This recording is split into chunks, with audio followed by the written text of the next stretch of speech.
What's going on, guys? National Master James Canty III here, and today we have Dvoretsky's Endgame manual. We're still in chapter 1. This is part 4, getting your endgame for the day. So let's get right into it, guys. This is where we left off yesterday, or the last video actually, was here.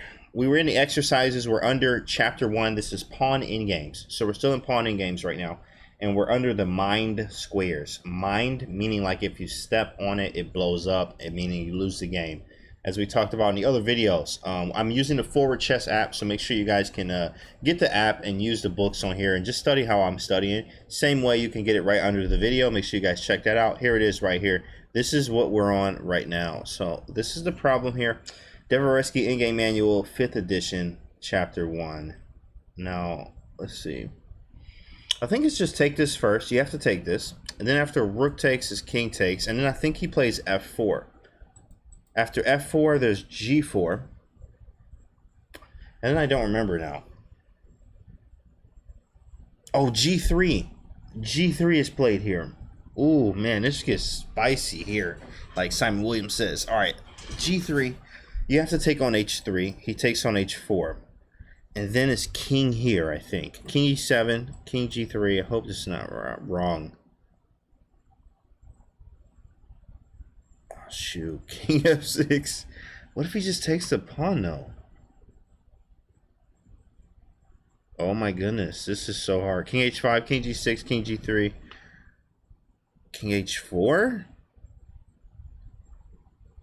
And the idea is like you either give ground or it's over. The idea is like you either give me this file here or it's a draw. So like basically king h3 back and forth. But then, can he get away with h3 though? So maybe not back and forth. Whew, man, this is crazy. Oh my goodness, this is.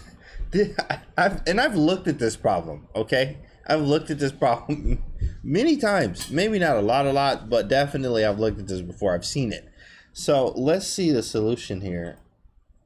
Okay, so this was Mark Dvoretsky, 1976, based on the themes of an Istrin Gusev ending in Moscow in 1963. If black postpones the transition to a pawn ending by playing f4, then white has the king e2, rook takes, rook takes, rook takes, king d, king e7, and black seizes the opposition. Really? Oh yeah, because he can't go that way. Yeah, he can't go towards the queen side. b5 is holding him down. Any square you step to, we seizing the opposition there. Seems right, right. And black seizes the opposition when the white king enters the 4th rank. Absolutely. He will have serious troubles in a rook ending after rook c2 check. So, wait, what was before that? f4, rook c2. Takes, rook c5, rook g8, king e2. He should focus on the task at hand and calculate the following forced draw line, which was here. Rook takes, takes. And I say if rook c2, it will be king d6, rook c5. King e6, rook c6, and then rook d6 is not dangerous. Yes. Yeah, you just shuffle back and forth when we get to the center. So like this, rook takes, takes, and then like shuffle back and forth. Like it's just no progress. Maybe, wait a second. This is not, is king, hold on. It feels like, why is king f4 not winning though? I guess you are in trouble. Oh, it's still equal. King d4 is losing for him. He has to go king e2. I figured you could try king f4 at least. It just felt right. I mean, that's 1, 2, 3, 4, 5. And then a pawn move. So like 6 to 7 moves. He needs 6 or 7 moves here.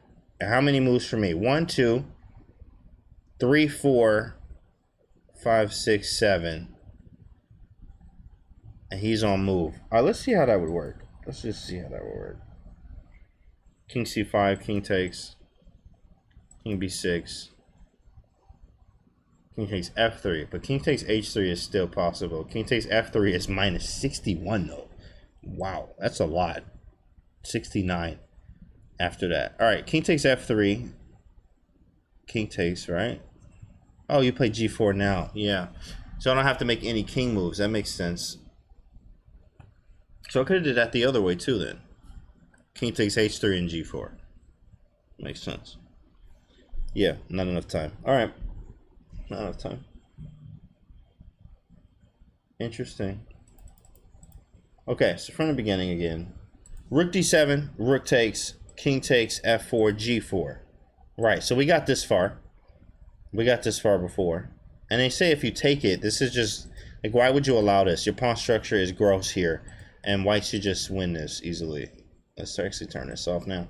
But white creates a distant passed pawn, and that will be decisive. Yes, correct. Yeah, and that's correct, because a distant passed pawn means this right here. If you have this, like, I have to come and get this one, and you're going to grab this one, and probably these, and the game's kind of over. Fox in the chicken coop, they call that, or Jeremy Silman calls that in his Endgame course. G3. So, wait. Rook takes, this is where we are. King takes, f4, g4. Then g3. Right? So this is where we got, this is what I originally said, right? I remember this part. G takes h3, and actually this one loses. You know how many people would just take this, guys? This is why Endgame is so deep. Like, h takes g3 is just losing. Like, what? How is it losing? Let's just see. Takes, king e6, king h4, king d5. And the mine squares are g5 and e4. So I can't, like, go king d4? I can't get around this? I'm just lost. King h5, king d4, king g6. Dang. King e4, king g5. She's just losing. Whew. That's tough, man. That's tough. G takes h3, G takes h4, king e6. So we did get this far. King g3. I played king f6, something like that. And h5. So if king takes h3, king g6, and it's a draw. Okay. That's what I thought here. That's what I thought. I was looking at that. I just thought, oh, so we could still just shuffle. I was saying this here or something like this. And then, like, him ended up pushing the pawn, like, if we messed this up or something. And then, like, how did we do that? I thought he was able to get in to h6. Somehow, I thought he was able to get to h4. But even if he gets his king to h4, like this, here we go. King gets to h4. We just shuffle. Like, it doesn't matter. It doesn't matter. And actually, that might be, no, it's not losing. It's not losing. But we just the same thing. It's no progress. And if you go this way, then you actually lose. If you go king to f3, especially with my king on h5. G takes h3, G takes h4, king e6, king g3, king f6, h5, king g7, king takes, and then this is a special move, king h7.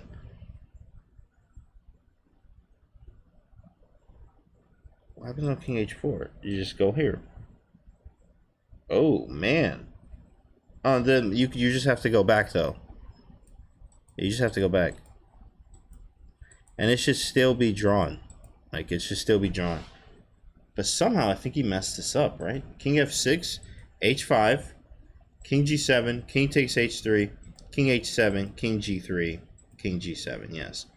The h4 and h6 squares are mined. White cannot win because king f3,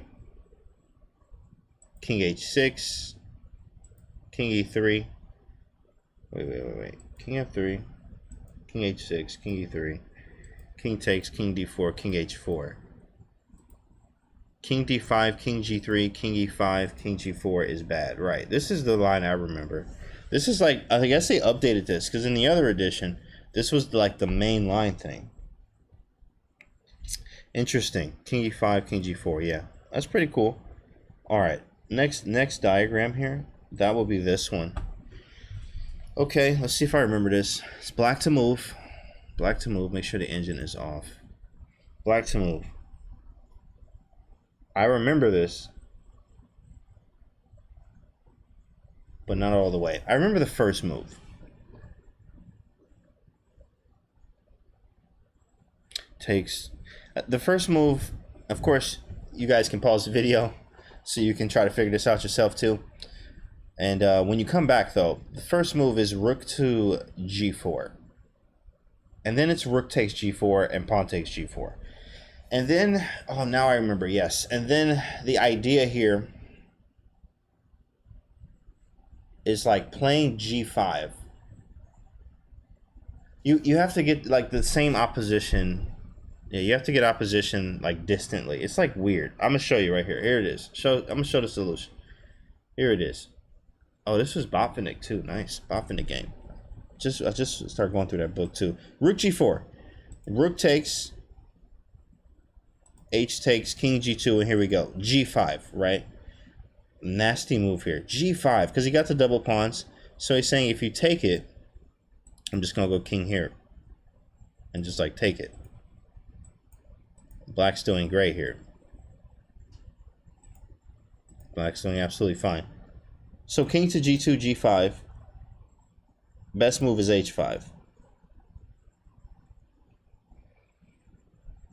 Now king G7 and then king G3. This is the position. Yes, this is sweet. And then you play king H7. Sweet. This is awesome. This situation is very much like that in the game Alekhine and Yates, diagram number 122, with A5. Black playing A5 here. Dang, that's a bad move though. It would have been an error. How is that an error? Wow. That's crazy. It seems like that move would work though. King H6, E4. And it is black who's in Zug. Oh, wow. We in Zug though? Yes, we are. Insane. Because we needed this as extra tempi. Whew. We needed A5 as an extra tempo. You have to study your endgames. King H7 is better. We needed this extra tempo over here. King takes G4, then King H6, and now E4. Because white resigned in the view of after A5, A4, E5, King F5, King takes E5, and this was beautiful. I actually played this out many times when I was studying the last edition of this. G4, King F4, King H4, E5, G3. We're going to queen, but we're going to win this back. E6, G2. This is a good thing to note, guys. A really, really good concept to remember here. We queen first, they queen second, but we get the queen right back, and we win the queen. That's like deep calc. Deep calc right there, man. Deep calculation. Wow. Amazing. Let's go back here. It started from here. So in this type of position here, A5, A4, E5. King F5, take on H5, and it's kind of like a pendulum. I move, you go here, I'm going to walk the king up. Then I'm going to push him again, then I'm going to walk the king up. But I actually don't need to at this point because the king's not on F3. So I just push the pawn anyway. He queens, I queen, check, check, pick off the queen, game's over. Great. That was the Mind Squares chapter or portion or section. Now we're on to triangulation. Let's go to this one. This is the next one. Triangulation refers to a king maneuver which aims to lose a tempo and leave the opponent with the move. Point case, study here, it's white to move, flip it. Here we go.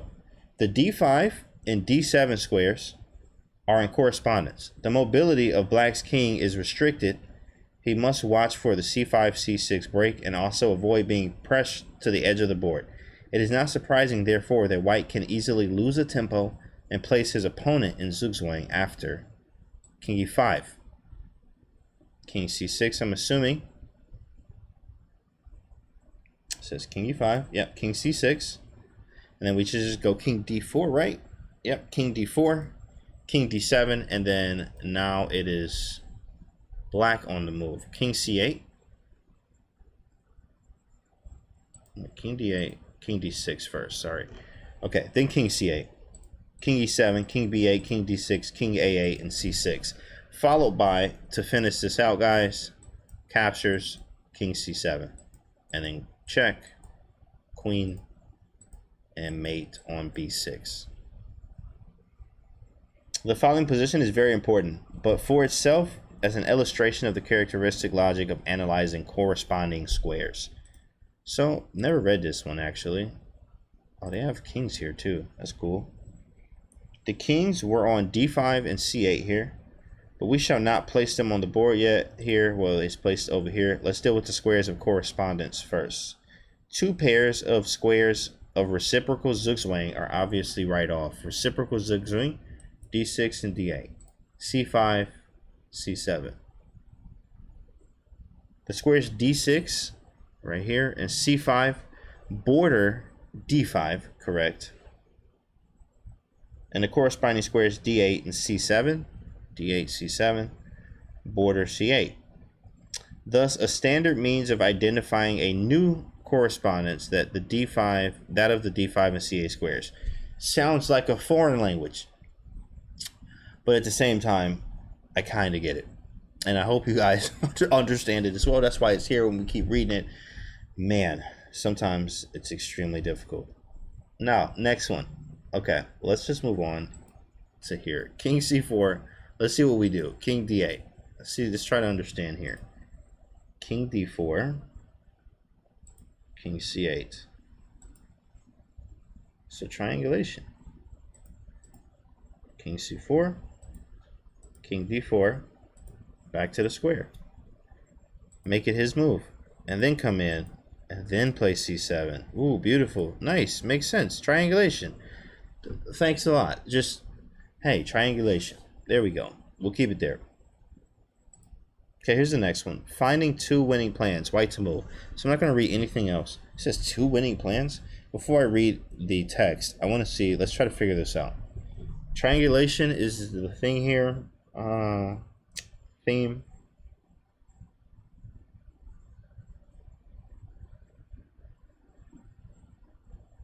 We got an extra tempi over here. H5? No. King D4, King C6. What do you do? King F4? What is this one? It is King D4. So King D4, King C6, King C4, King D6. Oh, that's obvious. And then King B5, come around the back way. But what if he goes King D5? Do we go King B6? Really? That is the thing. He gets to C4. He's got to go that way. He has King D6. What happens here? What are we missing? Oh, G5. Oh my goodness. Is G5 winning after this? What do you do here? Man, this is insane, guys. King D5 anyway. Oh, wow. King D5 takes. King E6. Takes. King H5. What's wrong with King G4? Or like King G3? King E5. Push.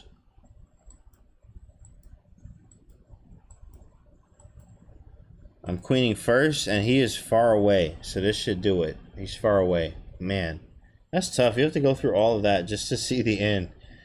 Just to see the end there. But that's good to know, because now I even know what to do now in this kind of position. Because that seemed kind of weird, honestly. King C4, but then King B5, you might be slightly frightened, but you do know you're like behind here. King B6, he's 2 moves away from snapping on G4. And we just need to be careful. King D6, King B7, King D7, H5. We use the extra tempi there now. King D7 or King D6, King C8, another outflanking. Oh, and then we just come around the back way. That makes sense now. This is easy. And then we just looked at this. Just looked at this.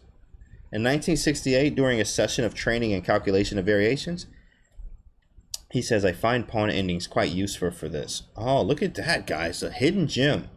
Training and calculation of variations. So if you want to get better at training and calculations of variations, he says, Mark Dvoretsky, that he finds pawn endings to be quite useful to study. And they say that. You study your endgame and your calculation just improves. I discovered a second solution to the study based on the completely different logic. Really? Okay, well, let's go back to it. The D5 square is key here.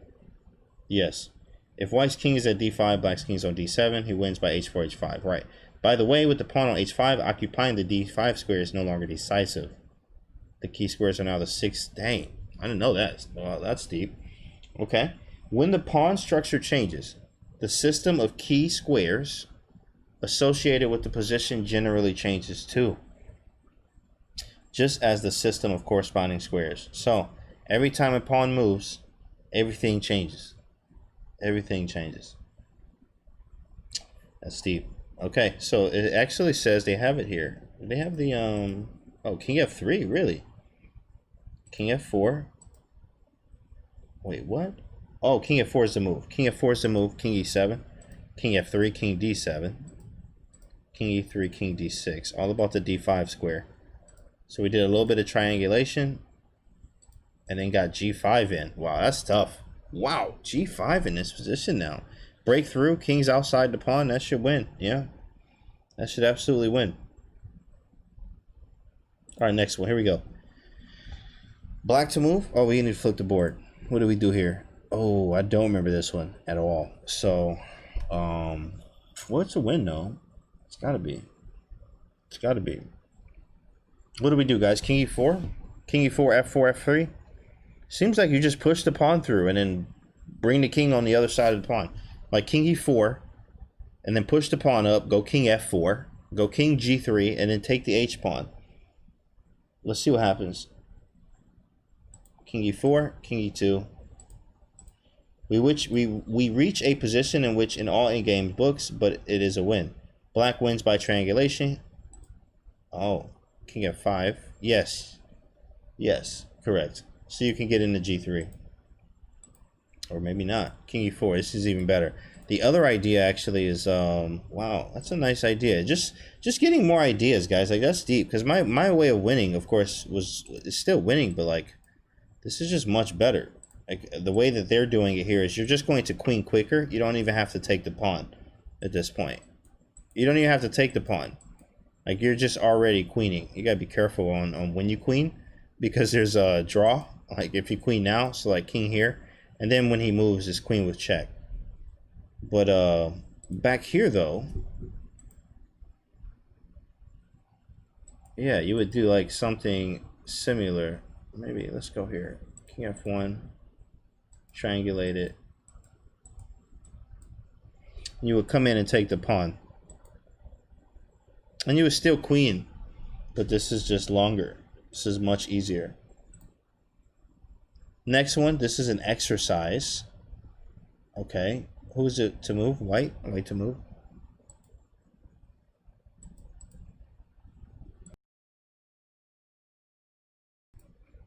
Okay. Huh. What's the idea? What are we doing? Triangulate. So like, how though? King d1. No. King c3.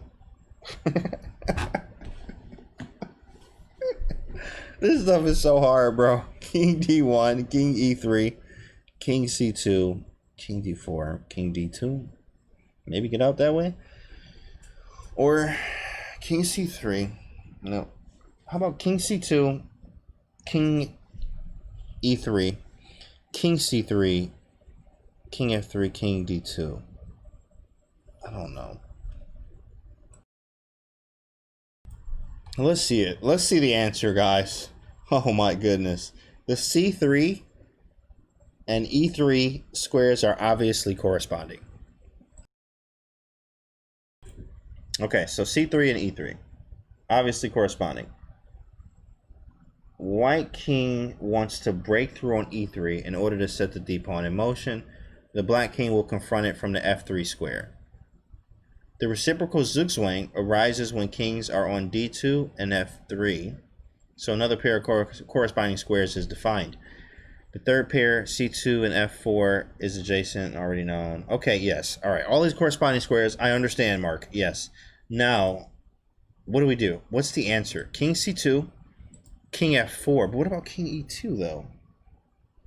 I guess that didn't matter, huh? Okay. Well, he says king f4, king b3, king f3, king b2. Oh my goodness. Never would have thought of this. King f4, king c2, king e5. What? Never would have thought of any of this here. King e3 is bad because of king c3. And then after king f3, king d2 is also inferior. Okay, so what's the move again? King e5, king d1. Yeah, this is ridiculous. I mean, this is absolutely ridiculous that I have to go all the way around this pawn just to win this game. Unbelievable. King e5, but you actually learn a lot too here, because now you know this concept, and at least you know it's out there. So in games like this, especially in classical games, you just know that it's there. You just need to try to figure it out. This triangulation here, go around the pawn in many ways, and a lot of calculation is involved. You do need to take your time, and this is why all of your game gets better when you study the end game. King d5, d4, king c4. All right, let's finish it. Black's only hope is to attack the b4 pawn. His pawn will promote simultaneously, but unfortunately the new queen is immediately lost. Let's check it out. King e4, king takes b4. d5, king c5, king e5, b4, d6, keep on pushing, b3, d7, b2, d8. And remember, we just looked at this actually early in the video. After we queen, we hit him with the check. Unfortunately, he has to go on to the b file and queen b7, and there's the queen. It says worth mentioning that king a3 here, instead of king c5, you answer d6. Does not save black. A queen versus a knight pawn in game is winning. But if we shift the initial position one file to the right, then black with the bishop pawn against the queen holds. Wow. Really, and that's right. I mean, yes, it is. If you think about it, because you get to play around with the corner. The king can go to the corner. So if we shift this over one file and the king gets to the corner, as soon as I try to take the c pawn with my queen, it's theoretically drawn because of you have to get your footing right, of course. But it's theoretically drawn because after you try to take the c pawn, the king's in the corner. It's a stalemate. Pretty tough. Pretty tough. Nice. All right, guys, that's today's video. We went over a little bit. We had 25 minutes today, so this is your in-game for today. We are in the triangulation part. Dvoretsky in-game manual. We still in chapter 1, looking at all these pawn in-games. We're going through the entire book, guys, here. This is a series we're doing here on the YouTube channel. Thank you so much for watching. Make sure you hit the subscribe button. If you're new to the channel, you can catch when we got new videos, new playlists. Make sure you check out the other videos in the playlist. You can get this app that I'm using right here, and with the board and the book as well, and everything else that comes with it right under the video. Just click on the link, share this video, like it, and I'll see you guys on the next video.